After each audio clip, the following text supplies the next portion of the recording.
100 cases of people who wandered into the wilderness but never came back. Accounts of children, people was a coyote, vanishing, dog, or seemingly else. swallowed up by the many endless forests across America, or even later found in ways that defy logic. An animal. Was it a person or an animal or? I can't tell. All I know is that my central light came on and I just happened to glimpse and see this thing running across the yard. A good-sized man. She described the way that like a the man. I don't creature know what it moved was. would not be Okay. You've unnatural. had problems in the neighborhood It looked before? like it was Yeah, my dog was uncomfortable killed here in its just own recently. feet. I don't know what it was. So whatever it was that was standing out there. I'm out here looking through the window now and I don't see anything. She I don't want to go believed outside. that what she was looking at Jesus was Christ, pure you better... evil. Sure. Tia, Hello? get somebody out here. What's going on now, sir? That son of a bitch is about 6'9". Do you see The him now, cases of sir? about Yes, I'm looking 100 right people, at him. at least, who claim that they've been abducted hang by on. aliens. He's One right. of Dr. Is Matt's he in your patient, yard, Linda, sir? Yeah, who he's says gone. she He's has big. been Faded out. abducted since childhood. Reality. I was just what I remember being brought up this tunnel of light, right? being around my Up bed. this tunnel light, I just ran between like them noticed and ran parts out of of my the life room that to wouldn't my even mother's occur to me to remember. hide Then I from knew that I And wasn't I in never my told body, anybody that I about was that, and I just buried it in the back And so of my then I mind. came to the Me and end of my this brother, tunnel we never and noticed there spoke was about a it. man that first I started to noticed me at first as a a wizard. mist or a fog, And I kind also of moving. it was at a The dawn action, the that motion caught my then eye. It the actually wizard, started without taking moving his shape, mouth, taking spoke to me form. and said, The struggle idea you're of the too Grim young to Reaper die. went through my head, cloaked figure. And as I was watching, it kept becoming more and more and more distinct to me that this was actually something with some type of presence. Like it knew I was there. And as I was watching it, it turned and looked directly at me. I felt like whatever this was angry at me. I wasn't welcome. It wanted me out. I had been face to face with a ghost or a demon, a spirit. I'm not really sure what. But this feeling of terror actually was going through me. And I really felt more that it was demonic. It was something. Hey everybody, and welcome to Real Supernatural Encounters. For my guest today, I have Angie. She's going to be telling a few of her personal experiences. But before she does, Angie, could you give a brief bio about yourself? Absolutely. My name is Angie. I live in Ventura County, California. I've grown up here. I've run into a lot of odd things in my life. I think, as I was telling Anthony, it's because we keep our mind open if we experience something as a child. And it's something I've always talked about. And I try to get other people's opinions just because I needed my experiences to be validated. I've worked my whole life as a direct service provider for people with dealing with developmental disability. And the paranormal is something we all have in common, I believe. So it's something we talk about quite a bit. So I'm really happy to be here with you. I'm happy to have you. Well, Angie, I guess if you're ready, you can go ahead and start with your first experience and just tell them all in order. Absolutely. So one of the most prevalent experiences in my life, and one of the most, I want to say one of the most sentimental is when I was a small child, we lived in my grandmother's house. I lived there with my father and his sister and my grandmother and my brothers. My mother had left the family. And I was about 10 or 11 years old. And I would often wake up and be really upset. I'm not very emotional. So I think in my sleep, I would process these things. So I would wake up, or it was when I was away from other people, I'd get really upset. This was a 2-story home. And the only bedroom in the house was on the first floor, and it was my grandmother's bedroom. We had a bathroom across the hall from her bedroom. The first time that I experienced this, I was really, really upset. And it was something I was dealing with my mother. I went into the bathroom and I just stared in the mirror and I was crying. And from the shower section, a lady, she looked to be in Victorian garb. She had a bun in her hair. I can even remember the color of her dress. It was maroon and some kind of off-white color, buttoned up through the neck. She walked behind me, but I didn't feel scared. I felt like somebody was hugging me. She walked behind me out the door, and she stopped right as she got at the door and looked into the mirror, but not into my eyes. She looked into the mirror and smiled, and I felt like everything just went away. I felt like I was okay. Everything was fine. And then at that point, she disappeared. I saw her a few times after that, but it didn't scare me. And you would think, me being 10 years old, 11 years old, I can't remember the exact age, that I would be petrified. But right in that moment, I felt valid. I felt like I was okay. Later, when I thought about it, I was horrified. I was like, whoa, what happened? Did that really happen? And so I was really concerned about it after the fact. There was quite a few more times that I saw her. I want to say another situation where I was really upset happened again. I was standing in the mirror, staring in the mirror, and it's almost like I didn't even remember that first experience. I wish I could say that I was standing there waiting for her, but at that point, that was just my safe space in the bathroom. And she appeared again, but this time I had the bathroom door open. She walked behind me again, does not look me in the eye. She smiles into the mirror. And I could hear something going on. I can't pinpoint exactly what I was hearing. So this time she walks into my grandmother's room. I can see my grandmother's room clearly from the bathroom. And she has a Cocker Spaniel with her, a little golden Cocker Spaniel. And she's playing with the dog. Again, she smiles into the mirror. And I felt like everything was gone. Everything was good. I was okay. And then she proceeds to dance around the room, like doing a waltz by herself. The dog was playing in the background. It was like watching a movie scene. And it was really odd in that moment. Like I said, everything was so crystal clear to me. Everything was beautiful and it was good. And this experience, I only saw her dancing that one time. And I swear, once I saw her dancing, I realized what I could hear was music, and it sounded like it was coming from a music box. And then she just faded away and I was okay. But it's always a little while after this happened, I would get scared, like what just happened. And I thought, well, maybe I'm losing my mind. Maybe I'm crazy. But I just would shoo it off because I saw her so many times when I needed somebody the most. And I had a great family. My dad was great, but I didn't have a woman in my life that I could look up to at that really, really special age that you need somebody in your life. And I felt like she came in there right at that time.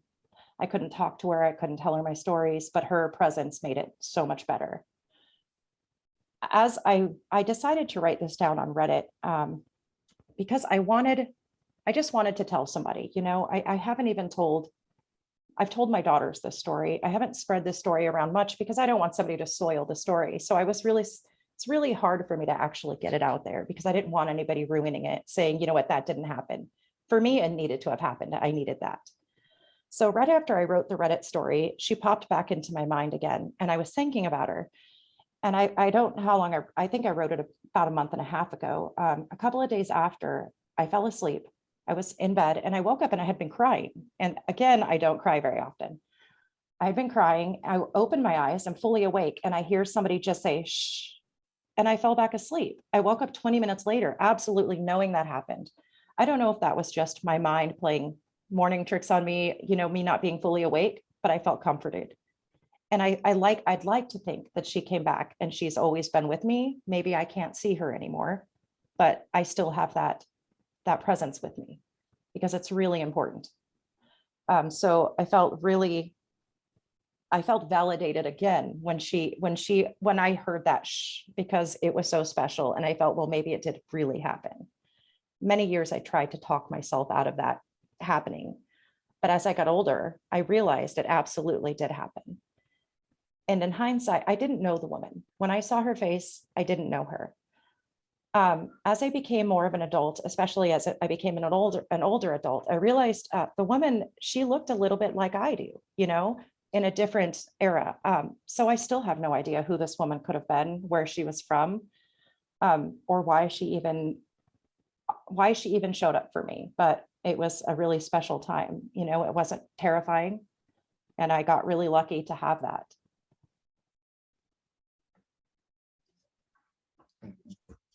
All right. Would you like to go into the entity named Dude? Dude, yes. So like I said, I told my girls about this. We purchased a house in a little farmland area near where we live.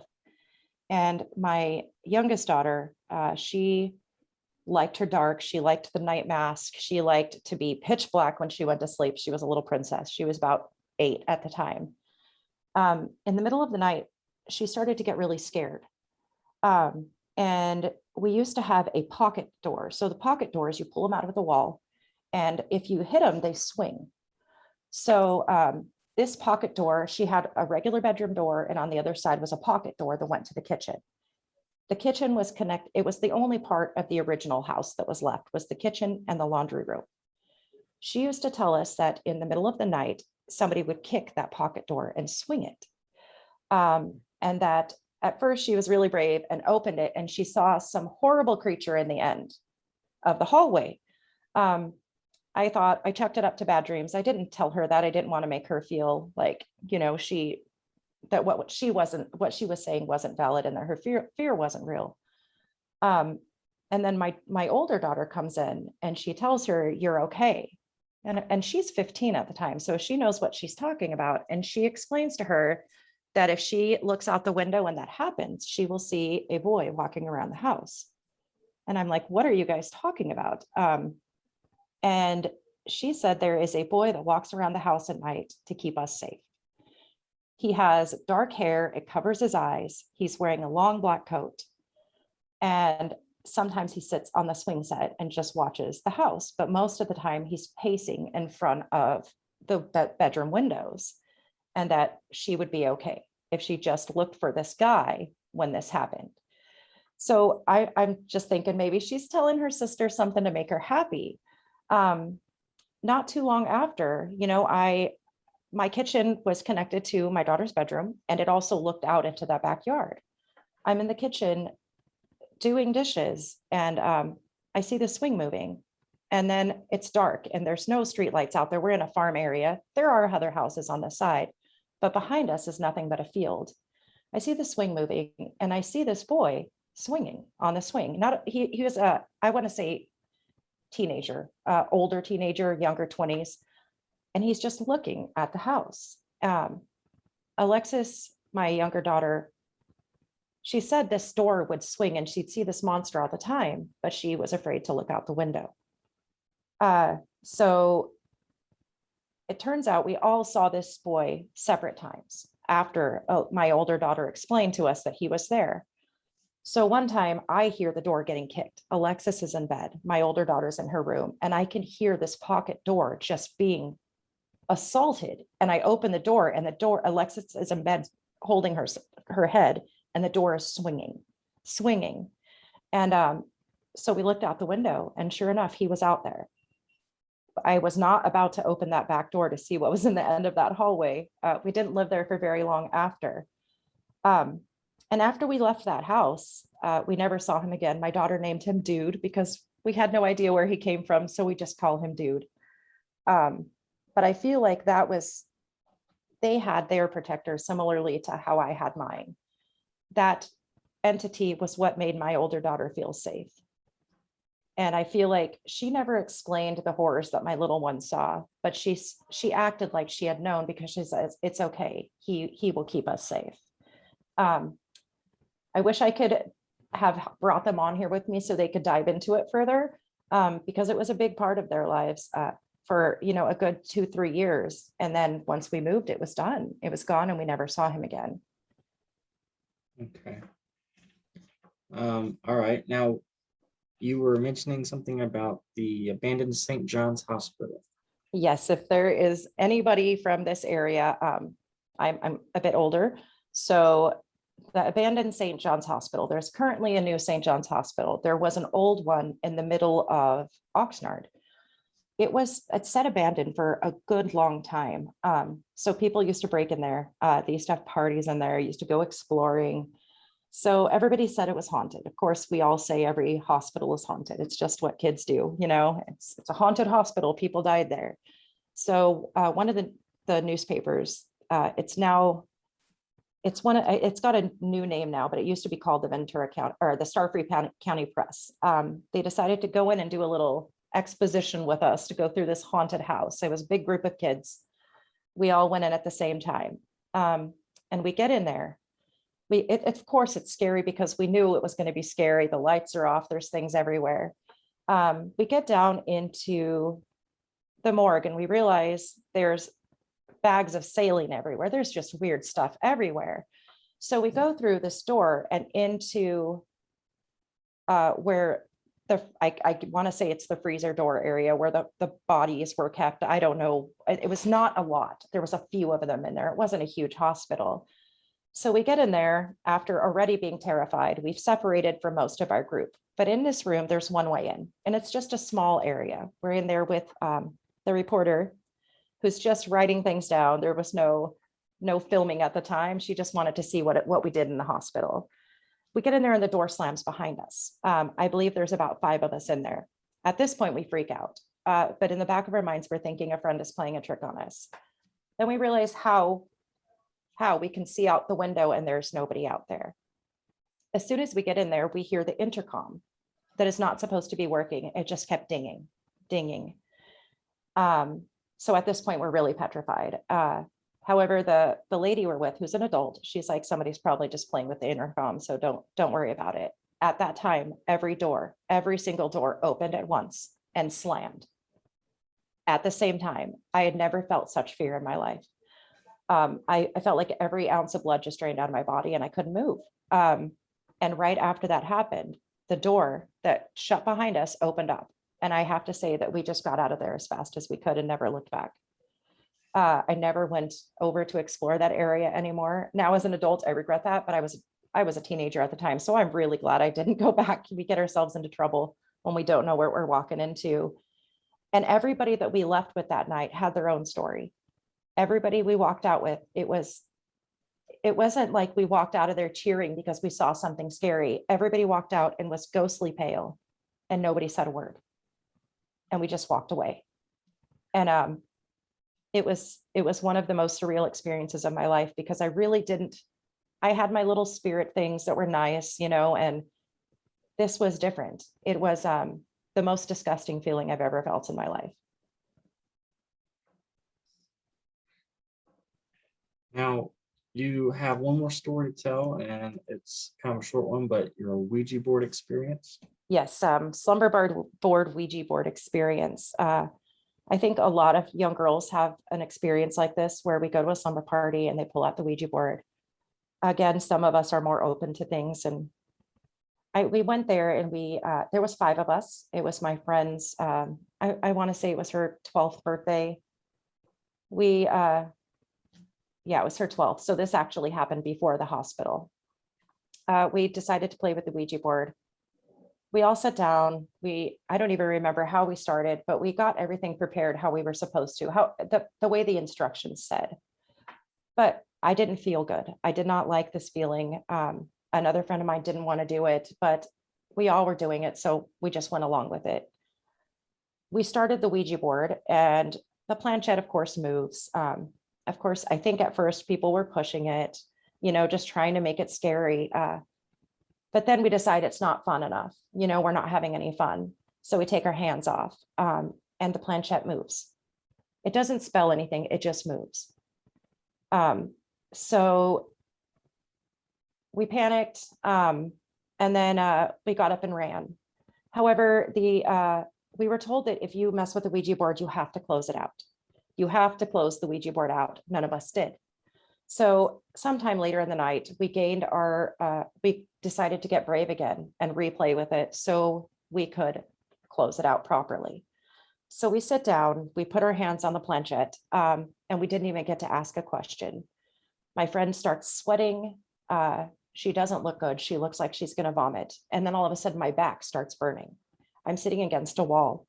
My back starts burning like it's on fire. My other friend turns red and she looks like she's on fire. When I get up, I looked in the mirror and I had scratch marks down my back that actually drew blood. The weird thing was there was nothing on my shirt, nothing scratched my shirt. It was on my skin. My other friend has scratch marks on her neck. We were all sitting there staring at each other and we don't know how this happened. I can't tell you if we ever closed it out properly or not. From that point, I called my dad to pick me up. And I don't even think I told him what happened because it was that embarrassing. Called my dad to pick me up and went home, and I've never touched a Ouija board since. I've taken a lot of time to study what you should do with a Ouija board and what you shouldn't. And one thing I know for sure is it's not a slumber party toy. So I made sure to tell my girls that I can't say that they never touched one, because we're all young once and decide to get crazy. I would like to think that they are smart and haven't messed with one. But it was pretty terrifying to actually have physical evidence of something scratching me. And it wasn't just me, it was my other friend with scratches down her neck, and the other one who looked physically ill. And I don't know if that was from fear, but I can't explain that. And that felt, it still didn't feel as bad as it felt in the hospital later. When we went to that St. John's hospital, it felt like we were messing with things we didn't understand. And I know that I will never touch one again, but nothing was worse than being in that hospital. Okay. All right. Angie, I have tons of questions for you. Sure. Okay. So starting with your first story, does any of your family have the ability or have seen spirits and the supernatural also? And my mother's side has a big, they are devout Christians, so they will talk about things, but not openly. I feel like my mother would never dismiss my stories when she was around, and she would kind of encourage me to look for these things when I did come to her with them. However, my dad's side is a bit on the more seeing as believing kind of thing. However, this was my dad's mother's house, and she would constantly see a dog running down the stairs, the Cocker Spaniel. She never saw any woman, but she saw the dog. And she would always say, I thought I saw the dog. I thought I saw the dog again. And I never told anybody of this, because they're more the scientific approach. But she did see that Cocker Spaniel, and I didn't find that out till later. My dad was raised 2 doors down from that house, and when he was a kid, he had a Cocker Spaniel named Penny. So I found that out later, and so my grandma would say, I saw Penny. I thought I saw Penny. And she would check it off as her imagination. But I always found it odd that before I even knew this, I saw a Cocker Spaniel walking by with that woman. So yeah, they are not super open with it, but if they see it, they're not going to deny it. Yeah. Wow. Okay. What did you think when you first seen the girl spirit? I felt relief and I felt warm. It felt like, I don't know, being within a hug of somebody that you've been waiting for a long time. It was really beautiful. Okay. What do you think this lady in the mirror, the dog, and the music that was playing, what do you think all that was exactly? The only thing I can chalk it up to is just a visitor trying to let me know I was okay. I don't know what her motives were. Maybe she lost somebody and wanted to make sure that somebody else who was a little upset was okay. I wish I could say that I discovered she was a long lost relative or my spirit guide, but I don't have any answers on that. And I think it's something that I'm just going to have to be content with assuming. I don't know that I'll ever know what she was, but I feel pretty blessed to have had her while I did. Okay. Do you think that this woman's spirit is connected to you some way or another from a family in the past? I feel like she may be. It's one of the things my mind keeps going back to, especially because of the dog. Yeah. It could have just been a visitor until I saw the dog, and then my grandmother was talking about her Penny. I feel like she is somebody from my past, but I've never found a picture of her. I've never gotten an explanation on the few people I have talked about. So she came from somewhere, and clearly she felt familiar and truly it was embracing me. So that's the only explanation I can come with is that she is from a part of my family. What era did she look like she dressed from? She looked like she came from the Victorian era. Okay. My family wasn't even here in that time, so I don't even know where we come from. But yeah, she looked like she was all ready to go, in her, with a parasol outside. It was really, really odd to me. How long did that experience last for with her in the It mirror dancing? did that singular experience or the entire one? I guess the entire So experience. it went on for, we were only in that house for another 2 years. And it lasted the entire time I was there. And once I moved out, I never saw her again. And I think I've heard her a few times, and it only happened in that mirror. It didn't happen upstairs. There was 2 bathrooms in the house, and it never happened in any other mirror, just that specific mirror in that bathroom. When you were looking in the mirror and was seeing all this happen, did it look like, were you in the mirror too? Like your reflection, why she's doing all this in the background of you? Did it look like that? Yes, I was in the mirror, and the background was what I should be seeing in the mirror. Nothing had changed. The pictures were the same. The shower was the same, and my grandmother's room was exactly the same. However, the way she walked through it was like she wasn't walking in the same area. And it was like she was walking in her own area, and we just happened to bump into each other in the mirror. She went into my grandmother's room, so clearly whatever it was a room over there. And there was enough space for her to dance around and be with the dog. However, I don't recall ever seeing the bed. I could usually see the bed from my grandmother's room in the mirror. But when I saw her, I didn't see the bed, but the pictures on the wall were the same. My grandmother's walker was there. So it was really weird. And it's just, I have no idea what the heck. The bed is the only thing that was missing. Did you smell anything or hear anything when this was happening besides the music? I heard just the music box and some rustling noises. Didn't smell anything, or I don't remember if I did.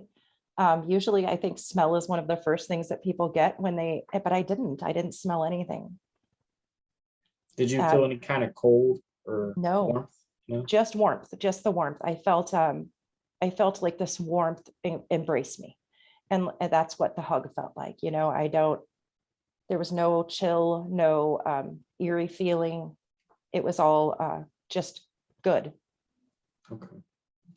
Are you able to figure out what the song was that was playing? I feel like if I heard it, I would know it. And I feel like it's a really popular music box tune. However, I've not ever found it again. Okay. It was very much one of the wind-up music boxes. So I wish I knew what it was. You said that you lived in that house for 2 years, or was it more than that? We lived in it a little longer than 2 years. It wasn't very long. It was probably only about 3 years. Okay, 3 years. So it started a while after I was there, about a year after. And then, so now you move into this new house where your daughter sees this ghost spirit called Dude. That she named. Let's see. The boy is the protector. When did he first appear? So we were in the house for a short time before my little one got scared. I know he appeared far before I saw him to my daughter. But we were in the house for about, oh gosh, it's hard to remember. So this was much later than the lady. I want to say we were also a year and a half, maybe. We were all very well settled and comfortable in the house. So we had all of our belongings. We were fully moved in. So I know it had to be at least a year. And my daughter didn't start getting scared right away.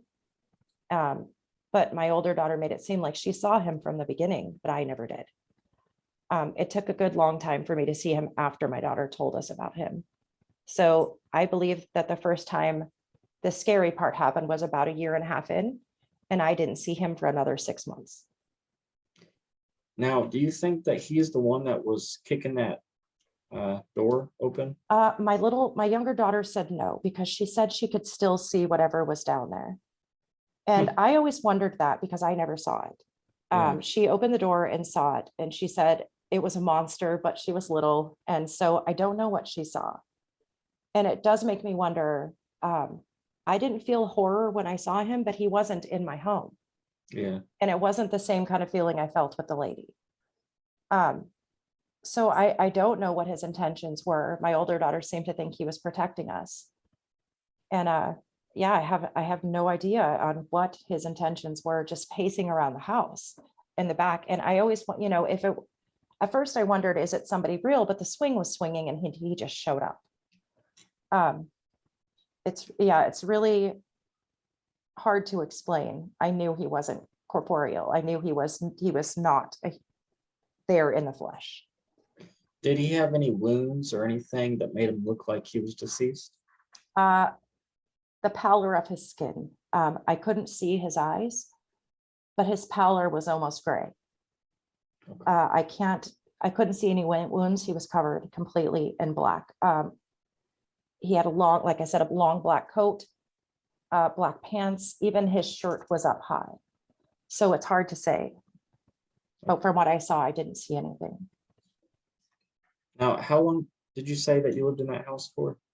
We lived in that house the total of, oh gosh, it wasn't very long in times of homes. I think we lived in the house for a good 4 years. 4 years, and we were there for about a year and a half before my daughter noticed anything bad. Okay. Do you have like supernatural experiences that happen to you in every single house you move into? No, not at all.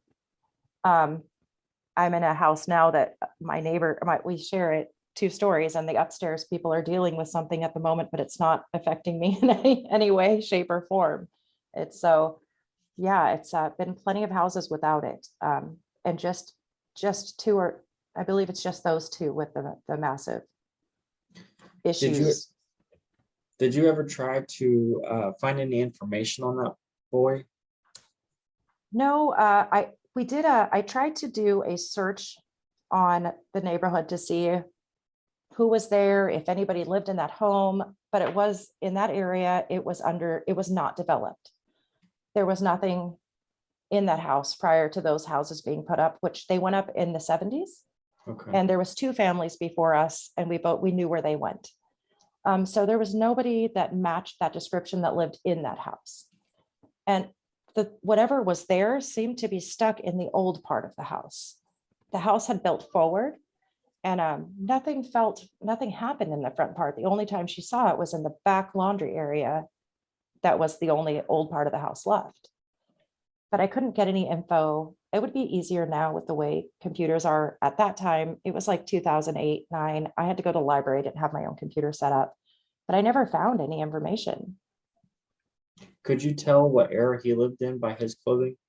No, not at all.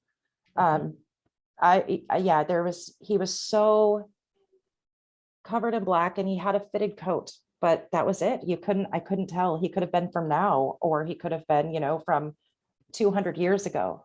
So that was the weird part, where my first experience was so vivid, but this one was so muted. And my daughter was so sure of him. How old was your daughter when she experienced that? So my older one is the one that had more of a connection with him, and she was 15 at the time. Okay.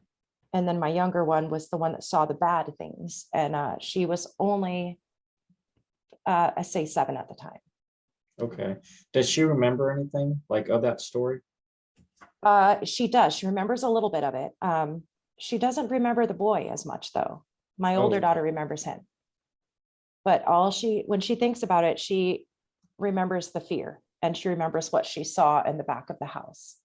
And she knows that the guy was there. She remembers him being there, but can't explain him very well.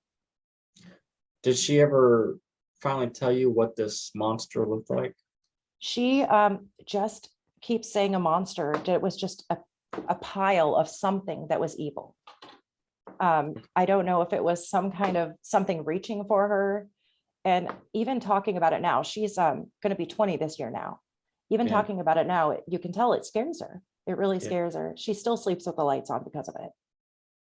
Wow, that is incredible. Yeah. Man, if she ever ends up, telling any more details, I would love to hear, anything else of the description of this entity. Now, you and your friends went to this abandoned hospital.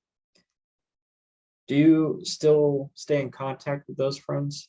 No, it was they were school friends, and I've lost contact with all of them. Okay. I even tried to find the report. this is something I've not forgotten. I wanted to know what they wrote, and I don't remember if they did a story about it or not. Yeah. When we left, everybody was afraid, even the person that went in with there with us. They had their tape recorder, so they would have heard it.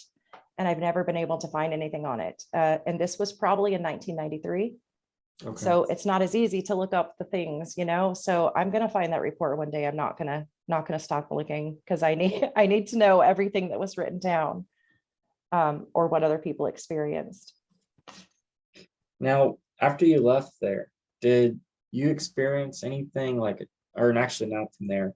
So when you did the Ouija board, you and your friend stopped. Did you guys have any attachments since then? After, I didn't feel like I did. The only time I ever felt like there may be a problem was when I was quite a bit older. I went to a woman's house who read tarot cards. And it was a woman I'd known through my cousin for a long time. And she came up to me and she said, "I'm sorry, you're going to have to leave. I need you to wait outside." And I asked her, "Okay, no problem." I wasn't even going to question her. And she's like, "Honey, it's not because of you. It's because there's something dark. And I don't think it's you, but I need you to take it out." And so I never knew what that was about. However, another lady that just was walking past me on the street, and she told me, you need to get rid of that. But I never got any explanation on it. I do my own cleansings and stuff now. So I'm hoping that I've taken care of it myself. But Yeah. it was, I don't know if it was from that or from something else. But I wish I could have gotten more of an explanation, and I never did. Hmm. But I never felt like there was, and so that was the weird thing. Yeah, you feel like you're just living normal day life, and Yeah, you walk past these people, and they're telling you they're sensing some, hardcore evil coming from you. yeah, and though I would have worried more had my cousin's friend or acquaintance told me, "I don't think it's you. I think it's something that's attached to you, or something that you're holding on to." So maybe I had something that I was hanging on to from that time, but I don't think it's something that I have with me any longer, because I've not had that told to me in many, many years. So Do you still stay in contact with that friend that you did the Ouija board with? no, she was a really, no, it's been quite some time. She was a really young childhood friend, and I think she moved away. I can't even remember who the other girls were that were with us. I remember my friend was Nicola, and it was her slumber party. Okay. Have you had any recent experiences since? I have a phone that likes to add words in messages. And I saved the messages. I should actually send them to you one time so you can see. It'll give me phrases. If I'm standing in the creek bed by my house, it'll put in, I was talking to my friend one day, and it typed in my phone, "Well, look at her. Ain't she a peach?" Who types that? And I screenshotted it, and I was like, "What the heck is that?" And 2 days later, I was going through some photos on the internet, and it was a woman, a black and white photo from the Victorian era, and it says, "Ain't she a peach?" I saved that one as well. And I'm like, what is that? But I mean, that's pretty much the only thing. Could have been coincidental, but it literally thrown in the middle of my text messages, especially if I do talk to text in the middle of where I live now is foresty, and there's a creek bed. If I'm in the creek bed, I'll get weird sentences thrown into my messages. Nothing threatening, just weird. Yeah. But after that, there's been nothing else, nothing Okay. bad. Well, so I gotta tell you something that's a little bit weird that just happened while you were telling your story. So I did an episode probably about an hour ago, and I had my incense burning, and it was going straight up when the guy was talking about his experience. It was just going straight up. When you were talking about your Ouija board experience, like my incense is way over here. It's probably about, I don't know, 12 inches away. The smoke did this. It went diagonal to my light and went straight up like this. I took my phone while you were talking, and I videoed Oh, wow. how crazy the streaming. It was going completely straight. It wasn't wavy or nothing. It was straight diagonal, straight up. And I'm like, holy crap. Maybe I do need some more cleansing. Yeah, I mean, I've spent many years. I consider myself now. I am pagan. I I'm a Wiccan. I've spent many, many years studying, and I think my childhood, what I experienced led me this way. And I feel like I do come from a closeted family of witches on my mother's side, who is seemingly devoutly Christian. But they came from a different time, and a different part of the world, And so they were from Arkansas, where you don't walk around screaming, I'm a witch, especially in, 40s, 50s, and 60s. And so I've learned a lot about what things could possibly be. And I don't know if that darkness is still attached to me, but if it's there, I try to not let it interfere with who I am. But there's little things like that sometimes are like, hey, maybe you should check on that. Well, Angie, you answered all my questions. For the viewers, she actually has a ton more stories, and she will come on another time and tell those. Right now, she's taking a break at work, so I know that she has to get back with that. But Angie, I want to say I appreciate you very much for taking the time out of your day to come on and tell your stories. And other than that, thank you very much. And go ahead, and if you like, to tell your closing comments or advice for anybody who could be experiencing the same things.